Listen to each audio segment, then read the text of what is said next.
Chegou a hora de conhecermos a participação de cada réu constituído até o momento no caso Flor de Lis e suas estratégias de defesa, baseados na primeira audiência de instrução que ocorreu na última sexta-feira, 13 de novembro de 2020, onde 5 testemunhas de acusação foram ouvidas durante as 12 horas de interrogatório, que foram o delegado que fechou o inquérito, Alan Duarte, a delegada que investigou o caso e recolheu todas as provas, Bárbara Lomba, o médico legista do Ministério Público, Dr. Carlos Leal Prestes Júnior, perito, e 2 policiais de investigativos, um da equipe de Bárbara Lomba e outro da equipe de Alan Duarte. Os testemunhos deste primeiro dia foram longos, especialmente pela participação dos delegados e policiais.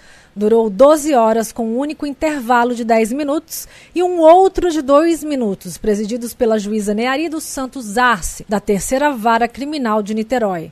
Réus, obviamente, não tiveram a palavra. Para quem não acompanha o caso por aqui e não conhece a história a fundo, temos 42 vídeos sobre o caso em uma playlist dedicada, destinada ao caso Flor de Lis, a história da deputada pastora cantora, que, segundo o MP e a Polícia Civil, usou os filhos para orquestrar o assassinato de seu marido, pastor Anderson do Carmo, perdeu seu império religioso, foi demitido da gravadora MK e está prestes a ser cassada e perder sua imunidade parlamentar, o que provavelmente a fará acompanhar seus filhos na prisão, aguardando ali o veredicto final. Faço aqui um adendo. Percebemos, vez ou outra, que aparece alguém referindo-se ao jornalismo como tendo de ser imparcial, talvez por pouco conhecimento dos gêneros jornalísticos, ou falta de vontade de pesquisar, esclarecer, pois possivelmente vêm tais alegações que na verdade são referidas a jornais impressos ou jornais de informação somente. Mas o jornalismo possui N nichos: reportagem, notícias de última hora, de opinião, cultural, político, debativo, de fofoca e o de opinião. Mas não é porque se diga o contrário do que você quer que o jornalismo é parcial ou esteja dando opinião. Carece, minha gente, um pouco de coerência. Enfim, lucidez. Só para que evitem de desperdiçar palavras equivocadas e inoportunas. Vamos ao nosso jornalismo sem frescura de sempre. Tentaremos aqui nos dedicar à cobertura completa deste caso, deixando outros assuntos de lado, mas não totalmente. Vamos lá. São réus, neste caso, Flor de Lis e seus filhos biológicos, Flávio, Simone e Adriano, e outros filhos afetivos mais próximos da deputada, Carlos Ubiraci, André, o Bigode, Lucas dos Santos, Marzi e a neta Rayane. Mais 2 pessoas têm ligação direta ou indireta no caso, que são um ex-policial e sua esposa. Cada um possui seu próprio advogado, com exceção de Simone e Rayane, mãe e filha, e Flor de Lis e Flávio, que possuem respectivamente os mesmos advogados.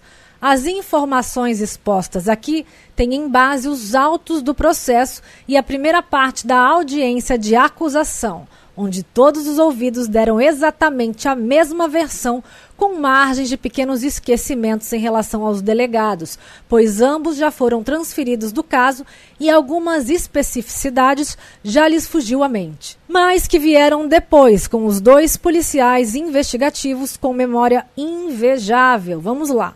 Vamos aos réus. A primeira delas, Flor de Lis dos Santos Souza, pastora, deputada e cantora, mãe de 55 filhos, segundo diz. Bárbara Lomba disse que não existia uma família neste Império Flor de Lis, mas sim uma quadrilha organizada em facções divididas do seguinte modo: facção de Anderson do Carmo, composta por Misael, Luan, Daniel e Luane, e facção de Flor de Lis, todos os filhos presos e outros filhos, netas e agregados que vêm sendo investigados em 3º inquérito aberto pelo novo e 3º delegado a cuidar do caso, Bruno Cleuder. Cada facção foi montada da seguinte forma: Flor de Lis morava na favela do Jacarezinho, era professora e tinha participação na igreja evangélica próxima, onde ia com sua mãe. Flor de Lis tinha 28 anos mais ou menos e já tinha 3 filhos biológicos, Flávio, Simone e Adriano, do mesmo pai, que não quis se envolver nessa história. Na mesma igreja de Flor de Lis iam os rapazes Anderson do Carmo, a vítima, André, o Bigode e Misael. Um deles tornou-se namorado da filha de Flor de Lis e por isso começou a frequentar a casa dela no Jacarezinho, sendo ele Anderson do Carmo. Flor de Lis começou a tirar crianças da situação de rua. Não se sabe se por bondade naquele momento ou por algum interesse público ou financeiro. Em seguida, André e Misael começam também a frequentar a casa de Flor de Lis, junto ao amigo Anderson, todos da mesma idade.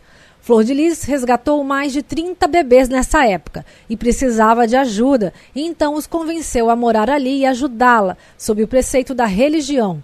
E eles deixaram suas famílias e decidiram seguir Flor de Lis e ter seus nomes modificados por ela. E assim formaram um clã.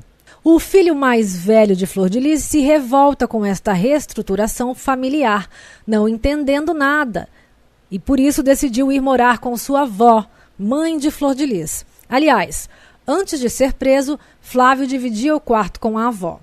Voltando ao Jacarezinho, Anderson e Simone já não namoravam mais e ele se destacava pela inteligência e articulação em raciocínio, bem diferente dos demais. Anderson começou a ter ideias e trabalhar nelas, chamando a atenção de Flor de Lis, e assim criaram coisas maiores para o clã. Tudo articulado por Anderson em cima da imagem e da história de Flor de Lis, que criaram. Então, em um determinado momento, não se sabe de onde veio a ideia, mas segundo Bárbara Lomba, eles decidiram constituir a imagem de uma família, onde Flor de Lis faria o papel de mãe e Anderson o cabeça-chefe na imagem de pai, mesmo tendo apenas 15 ou 16 anos, até que tudo se tornasse insustentável. Anos depois, já em Niterói e com o poder político nas mãos, o casal fez muitas alianças, tornando-se poderoso. Mas Anderson era intransigente, ansioso, nervoso, estourado e todos tinham de lhe respeitar.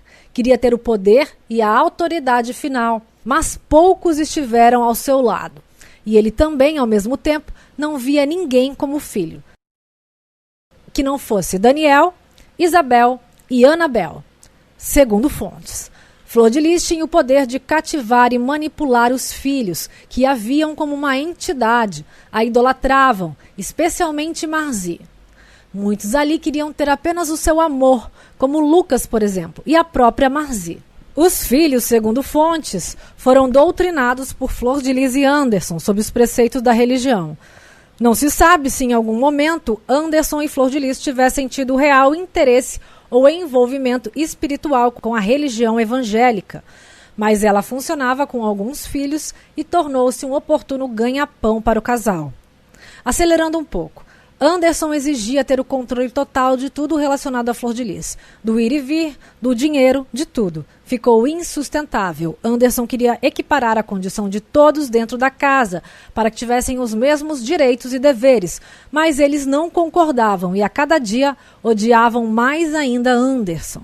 Muitos não entendiam porque aquele cara, amigo deles, agora deveria ser chamado por eles de pai e mandar neles.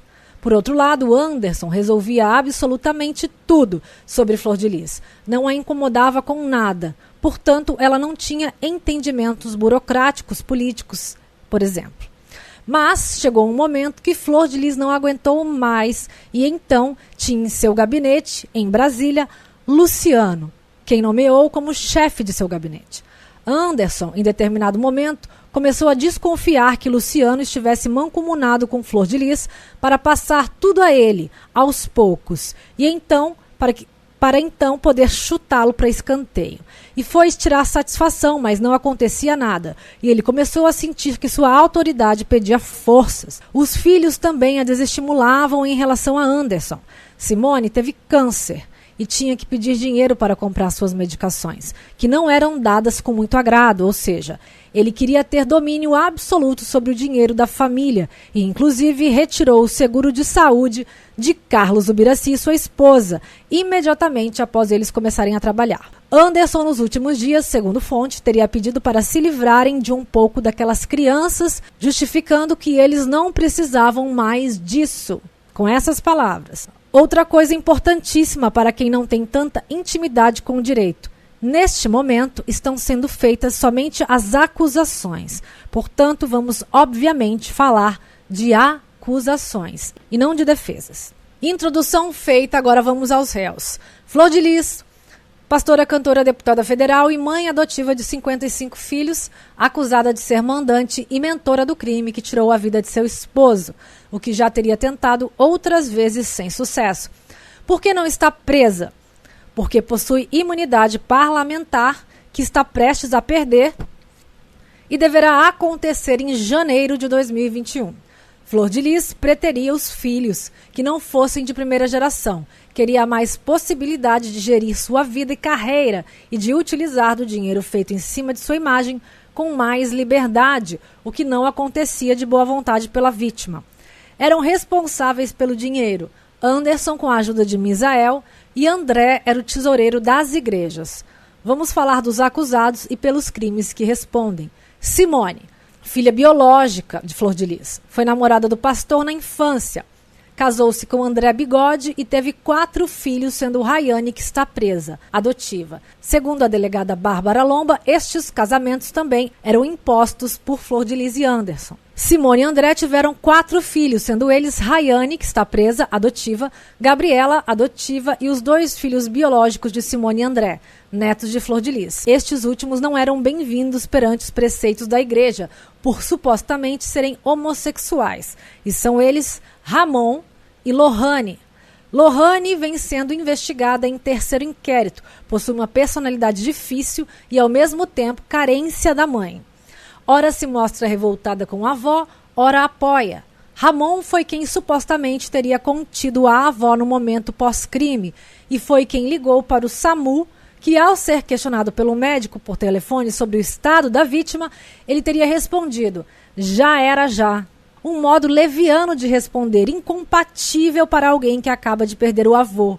O médico achou estranho e fez questão de ir à delegacia prestar depoimento voluntário. Simone é acusada de procurar veneno para matar Anderson e de participar das tentativas de assassinato desde o início, com suas 2 filhas e mãe. Propôs o assassinato a outras pessoas que são um homem conhecido por Rogério, com quem tinha o caso, e era casado, e frequentava a igreja. Ele teria aceitado, mas depois desistiu. Pouco depois, propuseram ao irmão mais novo, Lucas, assassinar Anderson, oferecendo R$10.000 a ele. Lucas levou a mensagem a Flor de Lis, que não ligou. Ele então levou a Regiane, que entrou em contato com o pastor Anderson, que já estava ciente, porém a vítima achou que pudesse contornar a situação, chamando a todos para uma conversa. Simone, juntamente a Marzi, segundo dito em audiência, incitavam o ódio da mãe contra Anderson, com frases do tipo: o dinheiro é seu, é tudo seu, tudo construído em cima da sua imagem, na tentativa de gozarem de uma vida ainda mais farta do que já desfrutavam em disparidade aos demais irmãos não de primeira geração.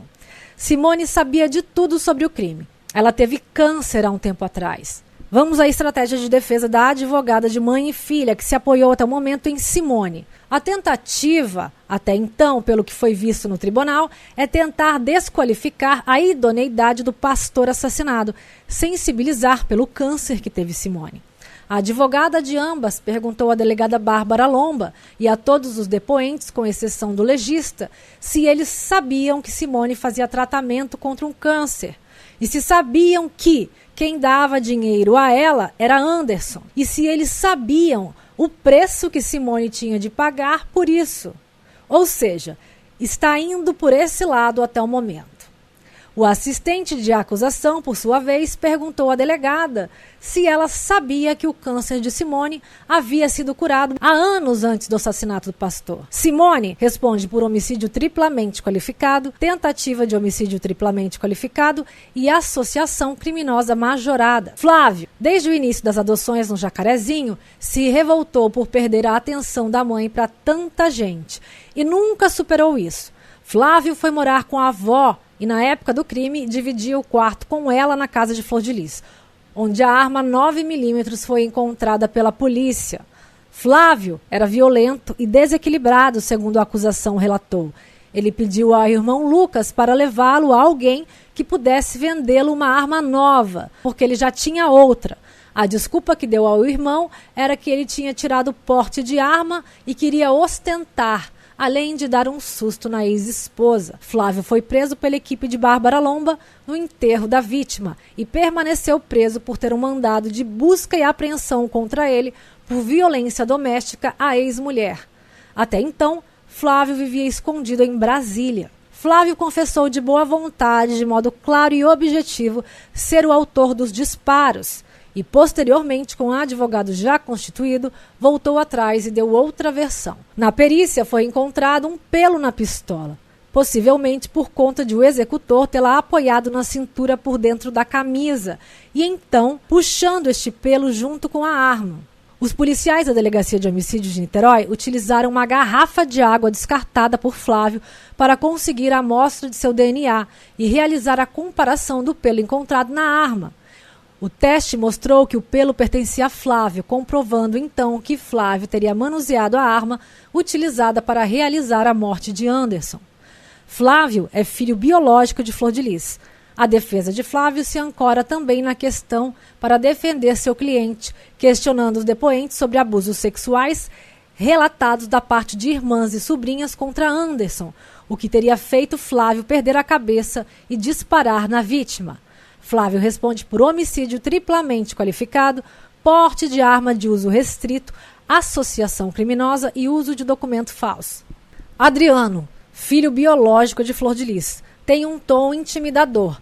Talvez este seja o seu personagem no jogo. Aliás, de muitos, como relatou o delegado. É uma organização criminosa e nunca uma família. Não existe isso de mãe e pai. É uma quadrilha de duas facções internas lutando pelo poder. E para isso era preciso ter o dinheiro nas mãos. O papel de Adriano foi levar uma carta supostamente escrita por Flor de Lis a Andréia, esposa de um ex-policial preso na mesma cela de Flávio e Lucas, em uma prisão de milicianos, que foi entregue a Flávio e este convenceu Lucas de copiar e assinar, assumindo a autoria do crime, atribuindo a Misael, Wagner Pimenta e Luan da facção de Anderson de serem os mandantes. Mesmo preso, ameaçou Regiane, ex-patroa de Lucas. Responde por associação criminosa e uso de documento falso. A estratégia de defesa até o momento é tentar provar que Adriano não sabia sobre o conteúdo da carta e que apenas entregou o pedido da mãe. Foi rastreado pela polícia um depósito no valor de R$2.000 da parte de Flor de Lis a Jailson, filho de Andréia do ex-PM, que levaram a carta até as mãos de Flávio. Rayane, filha de Simone, adotiva. Flor de Lis vendia a história de que havia encontrado no lixo sempre que tinha a oportunidade. Rayane estava empregada no gabinete da avó em Brasília, tendo uma das irmãs de Lucas como empregada, segundo fontes. Tem 2 filhos que estão com seu marido na casa da mãe dele, no Badu, em Niterói. O marido de Rayane também possuía ou possui cargo no gabinete da deputada no valor mensal de mais de R$7.000. Ela é acusada de ajudar a mãe a pesquisar sobre o veneno. Estratégia de defesa ainda não fez menção a nada conectado a Rayane, que chorou muito durante o julgamento. Ela responde por homicídio triplamente qualificado e associação criminosa majorada. Carlos Ubiraci, filho de criação. O mais velho era pastor e o sucessor direto de Flor de Lis no ministério que presidiu da data da morte do pastor até a prisão dele em agosto deste ano. Segundo depoimentos, sabia de tudo, de todo o plano, mas não fez nada para reverter a situação. Sua família foi recentemente expulsa da casa de Flor de Lis por Lohane, neta dela. Carlos também era assessor do gabinete de Flor de Lis em Brasília. Por isso, Anderson havia parado de pagar plano de saúde a ele e sua esposa, Cristiane, alegando que já tinham meios de. Ele responde por homicídio triplamente qualificado e associação criminosa. André Bigode chegou à casa de Flor de Lis aos 12 anos junto a Anderson e Misael, tido por todos como agregador e direito, sem desalinho com ninguém, segundo fontes. O fato dele estar envolvido foi uma grande surpresa, segundo fontes. Foi casado com Simone e teve 4 filhos. Uma está presa, Rayane, e a outra investigada, Lohane. Ele é acusado de ter ciência do crime, como Carlos Ubiraci, e não ter feito nada para evitar. Responde por homicídio triplamente qualificado, tentativa de homicídio triplamente qualificado e associação criminosa majorada. Marzi é filha de criação de Flor de Lis. Carente foi a palavra mais usada sobre ela no tribunal por todos os depoentes e também a mais falada por todos. Era obstinada a ter o amor da mãe. Era usada e manipulada por Flor de Lis, que delegava a ela trabalhos domésticos. Era Deus no céu para ela e Flor de Lis na terra. Marzi roubou os R$5.000 do cofre do pastor e foi descoberta por ele, causando um atrito. Não tinha uma boa relação com ele. Marzi sabia dos envenenamentos e foi quem avisou Flávio de que a vítima estaria chegando em casa. Flor de Lis mandou mensagem a Marzi: "Me acorde amanhã às 8h30. E Marzi mandou mensagem a Flávio avisando que a vítima estaria chegando. Marzi e Flor de Lis possuíam 2 chips para conversar uma com a outra. Segundo a delegada, que disse também que ninguém manda mensagem para ninguém 3 da manhã para pedir para ele acordar, pois as chances da outra pessoa ler é ínfima.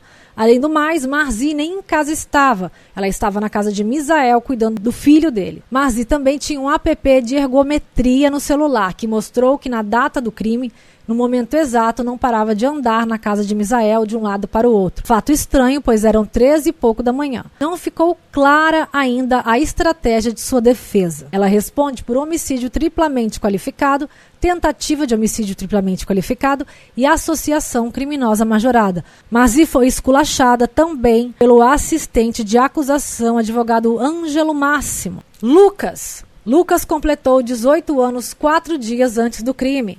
Foi levado à casa de Flor de Lis com suas irmãs após perder a mãe por câncer. Dizem que sempre foram tratados como empregados pela família de Flor de Lis. Lucas chegou a trabalhar na oficina de Rejane, onde aprendeu um novo ofício, mas o trabalho não era integral e ele acabou se envolvendo com o tráfico e era mal visto pela família. E daí, segundo o delegado Alain, surgiu a ideia de incriminá-lo. Lucas já havia sido pego com um radinho certa vez na comunidade que frequentava e ficou fichado como menor infrator, tendo de comparecer sempre que comunicado ao maior responsável para que o levasse.